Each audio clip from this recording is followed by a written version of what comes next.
world, and welcome back to the American Question. Today we are going to ask the question of what is propaganda? And I actually made a PowerPoint about this, but unfortunately I have no clue what I'm doing with editing yet, so I can't show it to you, but I'm going to read from it, so that will actually help us move along. And I would like to introduce today's source. It is an oldie and a goldie. I actually picked up this old book, and it is the Encyclopedia International from 1969. Now, what I found interesting about this is when they cover propaganda, it's pretty extensive, and it was a very interesting take on it. So I just wanted to go through what propaganda is, because in modern day we see it in everything from commercials, we see it in news, mainstream news cycles, we see it in even sitcoms, reality TV, whatever. You can actually find pieces of propaganda plastered into everything, whether it be social media or whatnot. So let's get into it. What is propaganda? A kind of communication which attempts to influence the viewpoint and reaction of others, irrespective of the truth of the message. Yep, that's pretty accurate. The meaning of propaganda. So this is the direct meaning from the encyclopedia. Number 1, an attempt at persuasive communication designed to influence the viewpoint and behavior of individuals to suit the goals of a propagandist. So whenever you are confronted with a piece of propaganda, there is always an agenda behind the propaganda. There is always an agenda, and that message is propelled forward through the propaganda. We will talk about the tactics of how they do that a little bit later. Number 2, many people believe that only the other side or the enemy engages in such tactics. So it's always them. Whoever the proverbial them is, it is always only them that do it. Whereas the communicators for our side put forth information and the truth. Yeah, we've seen that in the 2016 election, the 2020 election. We've seen that in America. It was so bad. It still is bad. I mean, they're still pushing that kind of divide. Number 3, for the meaning of propaganda, is technique of propaganda includes selection of manipulation of symbols. Yes, yes, yes, yes. The way that images, whether they be pictures, whether they be slogans, that have been weaponized. I mean, there are certain things that if you see them, it like will send alarm bells. Bah, bah, bah, because of the propaganda associated with them and how they've been weaponized. And lastly, propaganda source and objectives may be disclosed or hidden from the audience, creating revealed or concealed propaganda. Isn't that interesting? It can be revealed or concealed propaganda according to the encyclopedia. So I'm super bummed out here that I couldn't get this PowerPoint working, because right here, I have a picture, and I will try and put it up here if I can. I don't know. I'm really not tech savvy, so we'll see. But I'll try. I will try to get this image. And it's from 1984. It's a piece of art that someone did. It's one of the best, probably most well-known propaganda in literature, which is war is peace, ignorance is strength, and freedom is slavery. So propaganda at its best can be reduced to very simple slogans that are easy to remember, and the meaning can really vary. And like this one is great because it's concealing a truth, right? It's distorting, it's manipulative, it literally changes the human mind of how they can engage again with reality. So that is why. And George Orwell was really like, he was an artist when it came to propaganda. Like, he understood it so well, which is why, you know, when we talk about these things, we reference back to him in the Western culture so much is because war is peace, ignorance is strength, freedom is slavery. Like, you think about that. That's insane. Like, but nevertheless, in how the society devolved in 1984, it works so poetically. It's amazingly and terrifying. So, in the Encyclopedia, I found this really interesting because they broke down what the 7 techniques of propaganda are. So there's actually 7 different things that if you're hearing a campaign for something, whether, like I said, it be a commercial, whether it be for a political cause, whether it be, you name it, you literally can name it. These are the 7 techniques that back in the 40s and the 50s, they really perfected with the scientific community. Ooh, sorry. Number 1, name calling. Oh my goodness, the name calling here in the US. Let me tell you, the 2 most prevalent, most ridiculous, but nevertheless, they persist. You got your snowflakes and you got your deplorables. Yeah, isn't that great? Like, we use it all the time in our society, in our culture. Like, you'll read it in the comments. It's not so bad, luckily, right now, because it's not an election year, but I know as soon as that election year's kick up, it's gonna rack up. Number 2, which goes along with those phrases in the name calling, is the use of glittering generalities. Yep, we love those generalities. We love them because they're so, you can just box them and move along. It's just box, move, and that's what those glittering generalities do. You don't have to actually think about the human you're talking to or about or whatever. You don't have to diagnose anything. You just throw out that generality. All right, number 3. And this is another one that we see all the time. I mean, and again, these things stretch the spectrum. And I've been guilty of all of these. I've fallen for all these traps. They're effective. They're very effective, and it's easy to forget that. Number 3, virtue words and signaling. Ooh, in the world of social media, the virtue signaling. Like, that's your, like, I belong, I do this. Look at what a good person I am. I did this, I do that. Yeah, I support this. The virtue signaling, it's huge. And again, I'm guilty of all of these things. They're very effective at moving masses into directions and rounding people up and getting them really involved in things. And this is how you do it. And it's amazing.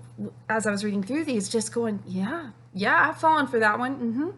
Number 4, transfer or association the propaganda topic with something else ordinarily respected or rejected. So depending on the emotion you're wanting to elicit from an individual, whether it be positive or negative association, depends on how a propagandist will frame something. So if you're getting that sense of respect or rejection, that's where that's coming from. They're trying to feed and work off of that positive and negative association. So propaganda is really good at this. They're very, very good, and they've harnessed these things. And this is back in the 60s, guys. This is like foundational. You know, they've been working on this for a long time. And by they, I mean literally anybody who wants to frame public opinion about anything. Okay. So number 5, testimonial from known persons who support or reject the subject. Plain folks or portrayals of a communicator as one of the people. So again, whether this be back from the old days when they were doing toothpaste commercials, you know, and like I Love Lucy, she'd hold up her little toothpaste bottle and go, look how clean my teeth are, or whatever.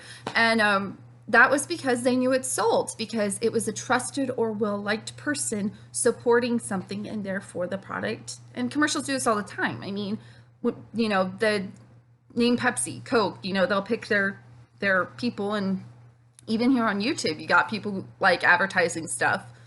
It's the exact same technique. Number 6, card stacking of data and arguments to favor a propagandist's point. Now this one, they knew this all the way back then. The more information, the more times the propaganda piece can be put in front of somebody, the more likely they are to buy into it and to believe it. And this is something that I will probably do another video on. about the data and arguments, because in today's world with computers and phones and everything, we have algorithms. We have algorithms that stack data, and if there is a topic that people or a platform wants to push, they will actually up the algorithms so more people see it more times repetitively. And so all of a sudden they think they're having these thoughts, where if you see something once, you might be like, Pavlov's dog, where you hear the bell, ding, and then there's the shock, and then you associate the shock with the ding. So, it's that type of mentality, where the more that you see something, the more you believe it, because your mind starts building those neurological pathways of, oh, well, this has to be true because I keep seeing this. Again, this is a tactic I've fallen for. I think we've all fallen for it on one level or another, depending on your involvement in, or exposure, I should say, to propaganda. And number 7 is the favorite, the bandwagon. Oh, we've seen a lot of bandwagon in the last 2 years. Oh my goodness. The theme that everybody favors the program being advocated.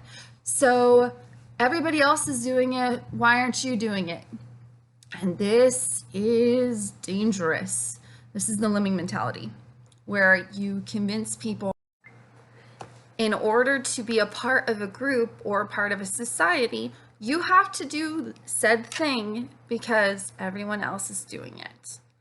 No questions. It's what everybody else is doing. That is a huge red flag. Whenever you see propaganda like that being pushed, that should put up a huge red flag.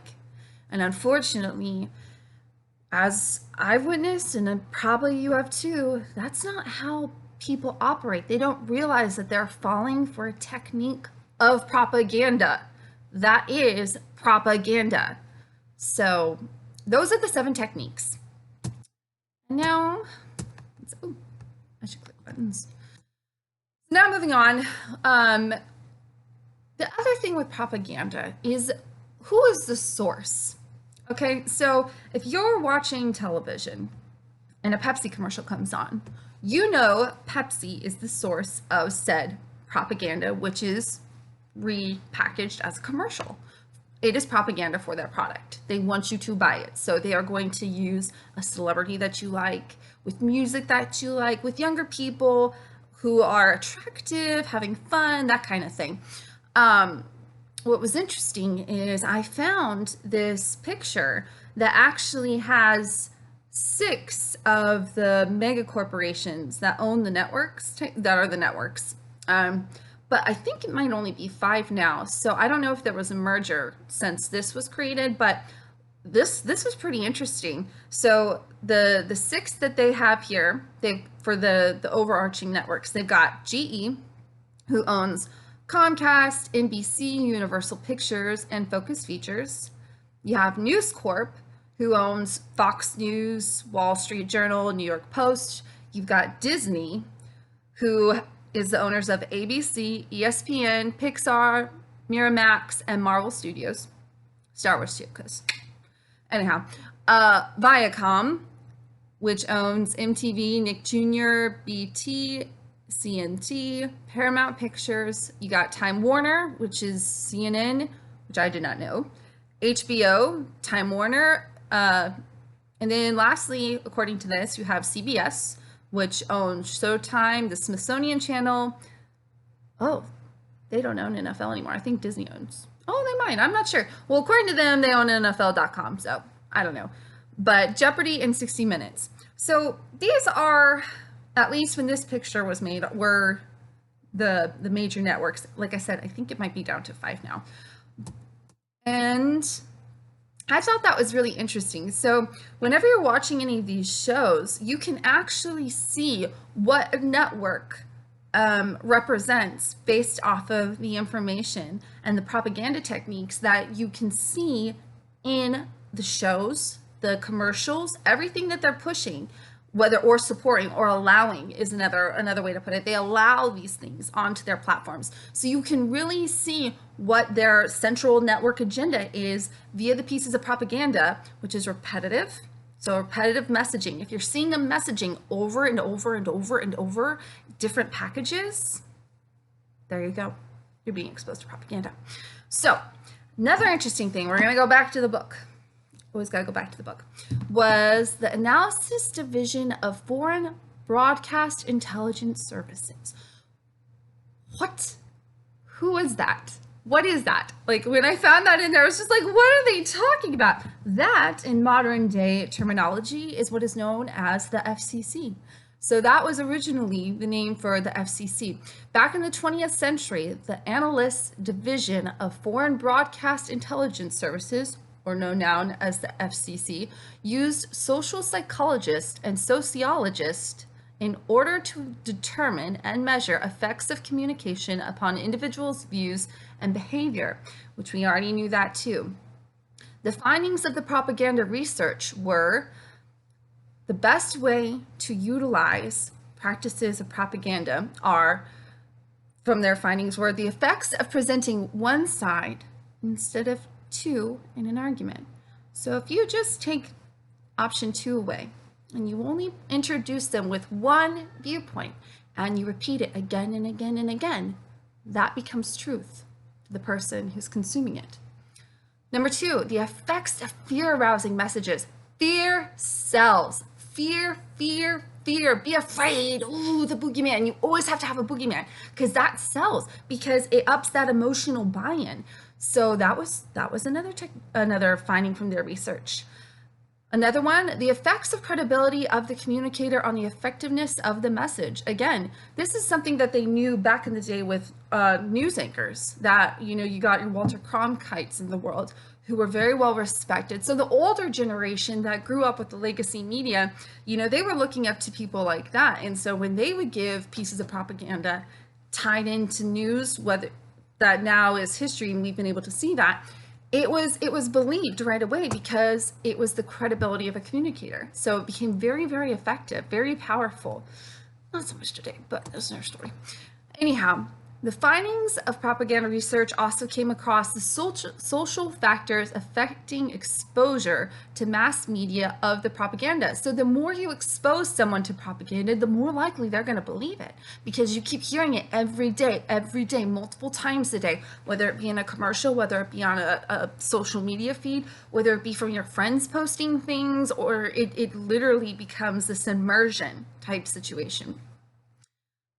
Another finding was social factors influence the effect of the message on the audience. Okay, so that was pretty straightforward.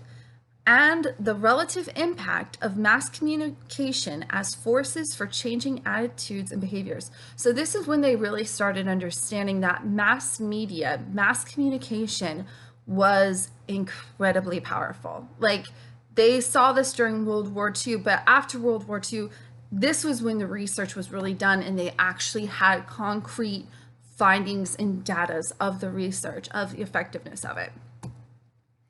So when you are on social media, whether that be Twitter, you know, Facebook, TikTok, any of them, and you are seeing messaging that's coming up again and again and again and again, that is propaganda. You are being exposed to propaganda all the time. You are interacting with those things.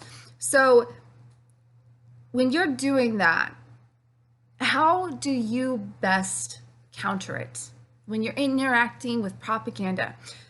The best way I can say, and this is going to be really hard because they've done a really good job at the us versus them thing, the enemy, the fear, all of it.